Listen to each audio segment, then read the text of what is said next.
Disclaimer: this episode includes AI-generated voice content.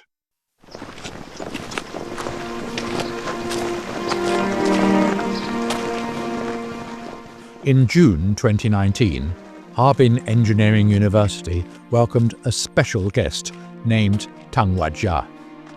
He came to explore the place where his father once worked. This university was built in 1953. The building with small airplanes models on the roof was the building of the Air Force Engineering Department. My father worked in it for 11 years.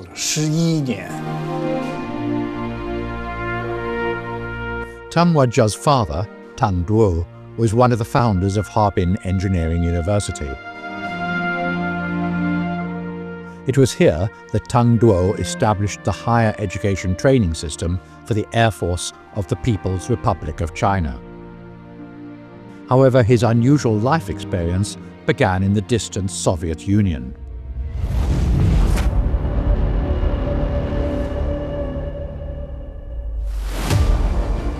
On the early morning of June 22, 1941, German fascists assembled 190 divisions and 5.5 million troops to simultaneously launch an attack on the Soviet Union from the north, center, and south, marking the outbreak of the Soviet-German War.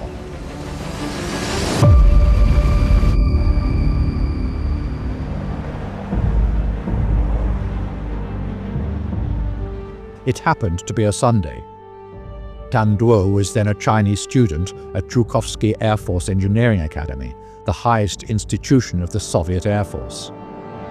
He was buying daily necessities at a store next to the academy. He heard the news from the radio. The following segment is an excerpt from Tang Duo's memoir and narrated by an actor. People showed expressions of fear and anxiety, listening to the radio in silence.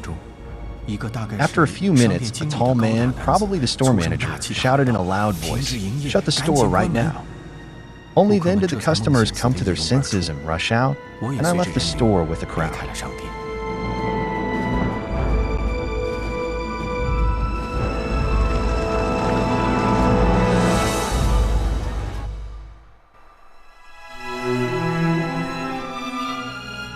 Tang Duo was born in 1904. In 1924, he enrolled at Guangdong Aviation School, established by Sun Yat-sen, and became one of the first pilots trained in China. The following year, he was sent to the Soviet Union, where he studied aviation at 5 military academies. On September 30th, 1941, the German army had reached the outskirts of Moscow. Facing the overwhelming advance of the Germans, the Soviet Union implemented the largest relocation in history. Zhukovsky Air Force Engineering Academy, where Tang Duo studied, was ordered to move to the Ural Mountains. The following segment is an excerpt from Tang Duo's memoir and narrated by an actor. While passing through Kazan, a poster on the wall caught everyone's attention. It depicted an elderly, kind-looking mother holding a military enlistment oath, with the words, "Motherland is calling."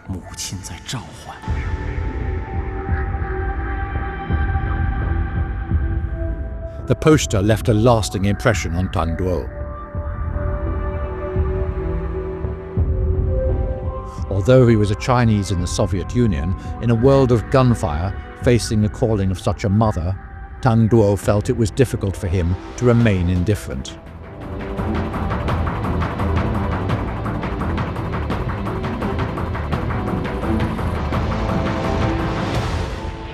From 1941 to 1943, the Soviet Air Force lost about 15,000 aircraft and thousands of pilots sacrificed their lives.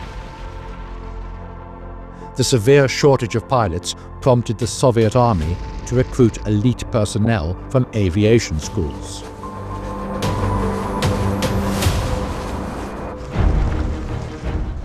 Operation Bagration which began on June the 22nd, 1944, was the largest-scale offensive operation launched by the Soviet Red Army.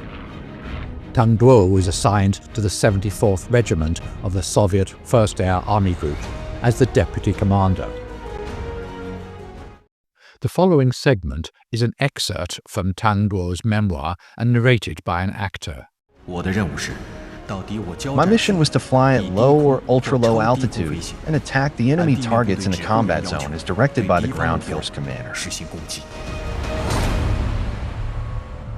Tang Duo piloted the Ilyushin Il-2 Sturmovik attack aircraft, which had tremendous dive attack power, but it often required ultra-low altitude flying, making it highly vulnerable to enemy fire. This posed a significant challenge for the pilots.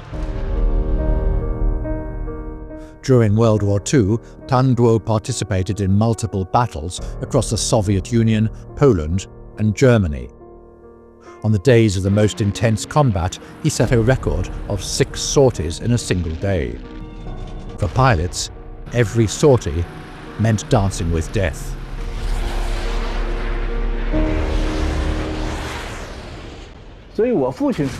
So my father said that during the war, blood-stained planes were often engaged in combat. How were they blood-stained? It was because when the planes returned, some soldiers had been killed or been injured. People lifted these soldiers out, checked the planes, and replaced them with others to continue missions.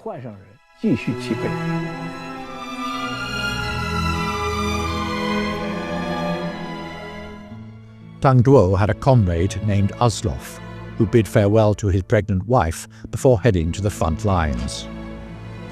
When receiving a photo of his wife and child, this 30-year-old Soviet soldier was filled with tenderness. The following segment is an excerpt from Tang Duo's memoir and narrated by an actor.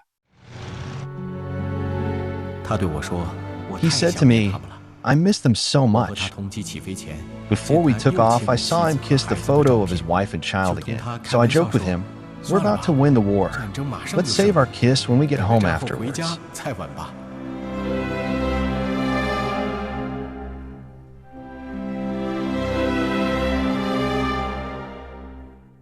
The war was indeed about to end, but Tang Duo's blessing did not come true.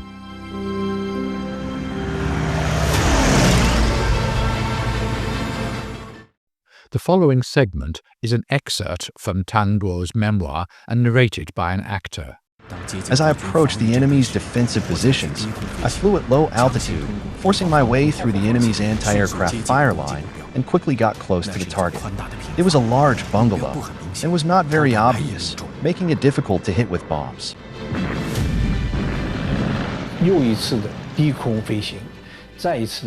Another low-altitude flight, once again searching for targets.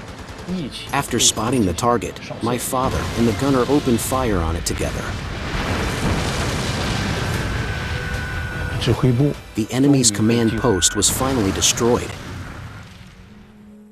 The following segment is an excerpt from Tang Duo's memoir and narrated by an actor. When I quickly exited the battle and spoke to the gunner on the way back, there was no response. I thought he had simply fallen asleep from exhaustion. It wasn't until the plane landed and came to a stop that I realized he had been shot and killed.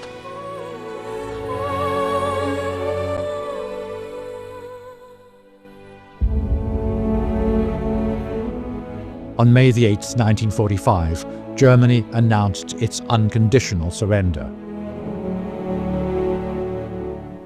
2 days later, Tang Duo left the battlefield and returned to his lover in the Soviet Union.